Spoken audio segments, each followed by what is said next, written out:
Well, I get up and tinker, and my head is totally bandaged all up. I can only see through one side of my face, and I'm not too happy. I've got a horrible headache, and they put me on an airplane, and I fly to Pearl Harbor.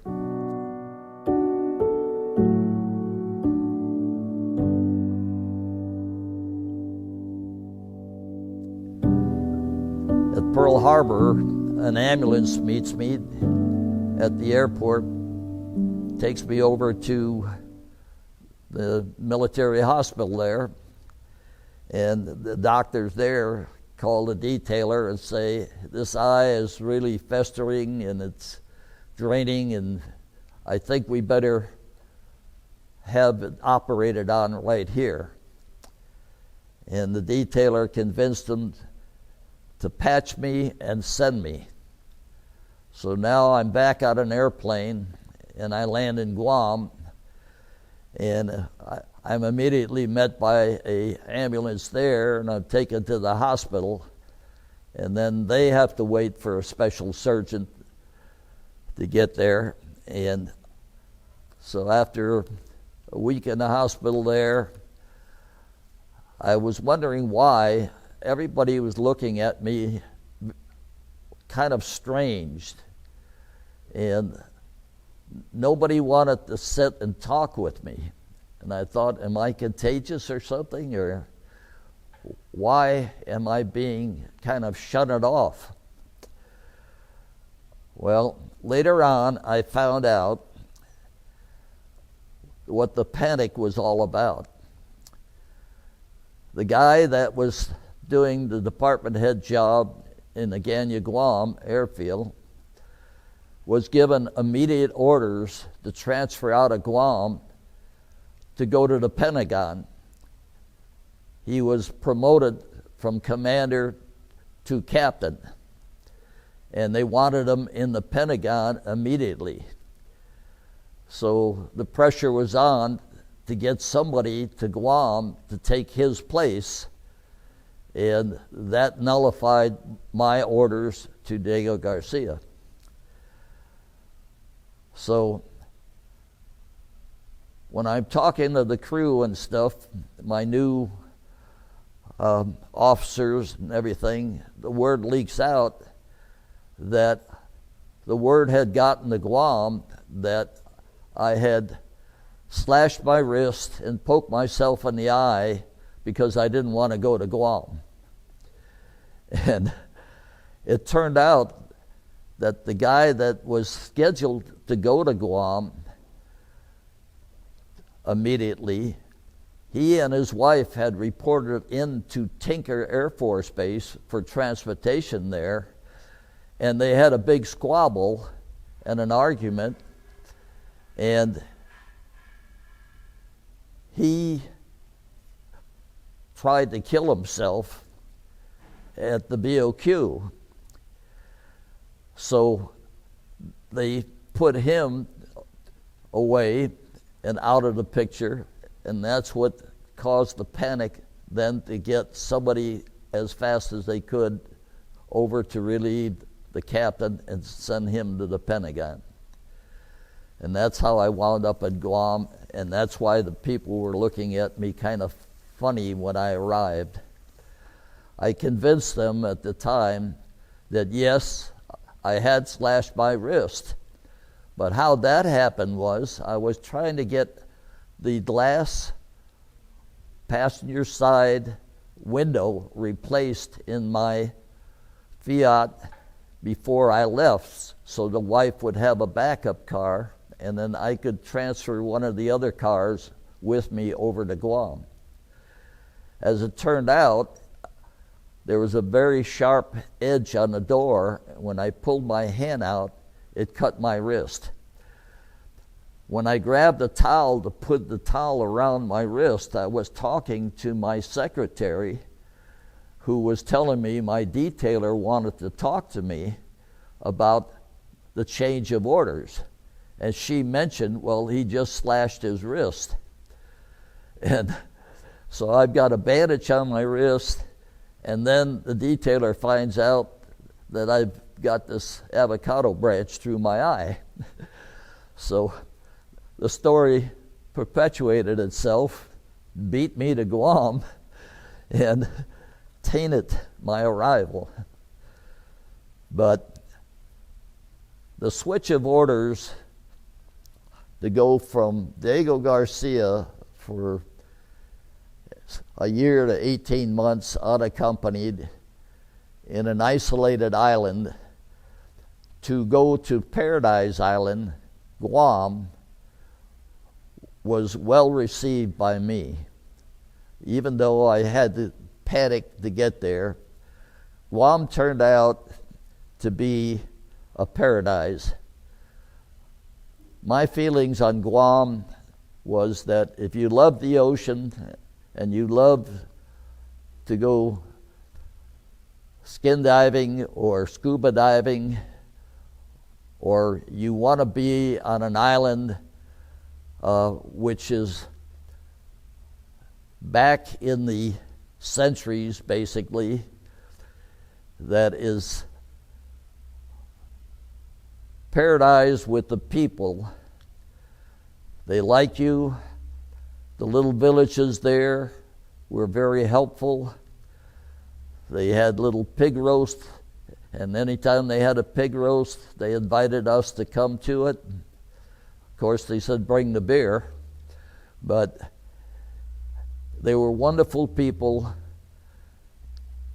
And Guam is located in the Marianas, Micronesia. And the Marianas have a number of islands which became the possessions of the U.S. and a protectorate back before World War II. It was inhabited with Japanese military forces. They immediately took it over on their way to the Aleutians and the islands that they captured up in Alaska. And they subjected the people of Guam, the Micronesians, to a lot of pain. And it wasn't till after the Battle of the Coral Sea that we were able to effectively get a fleet out there and to win back Guam, and it became one of our first stepping stones on out to repossess all of the islands that the Japanese had, such as Saipan, Tinia, and they had already taken the Philippines, and they had already taken Midway and Wake. So they had to fight their way back to recapture all those islands during World War II. And one of the first stepping stones, of course, was Guam, and then over to get possession of Saipan so that they could get, when they got the B-29s, they could actually go over and bomb Japan. But back to my story, arriving and being part of the Guam community. One of the requirements of any military officer is to have community activity. And that is to work with the community and smooth any problems over when we're trying to build and trying to keep our sailors in line. And you want to be effective in the community. You want your sailors to join into the community and live in the community and be recognized as good common people.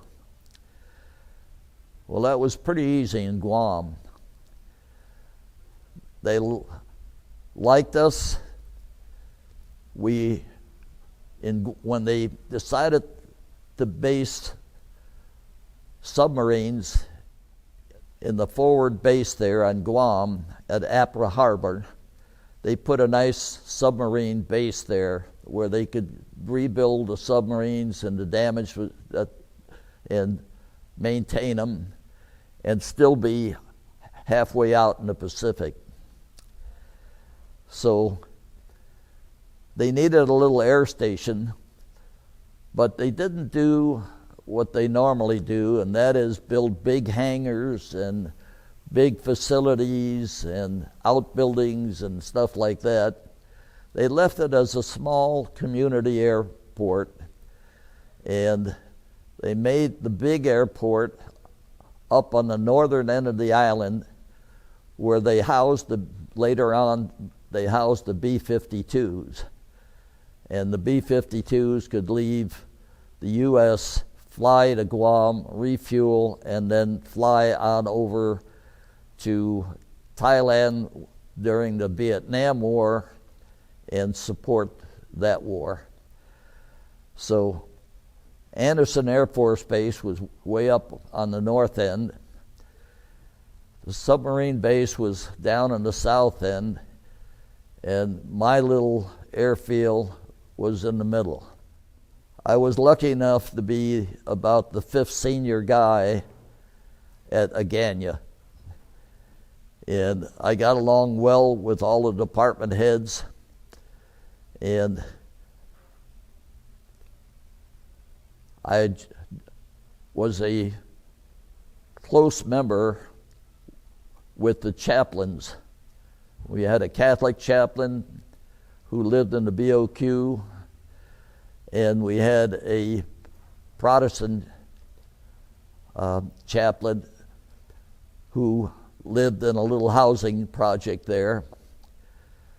And it was a minimum housing project to limit the number of families that could move in. They had to be shared with the patrol squadron that would come in, and that was the purpose of my activity, was to support the P3s and fix their equipment and set up a intermediate repair of anything that came off the airplane to be repaired. And then if I couldn't repair it, send it back to the factory or to a rehab facility.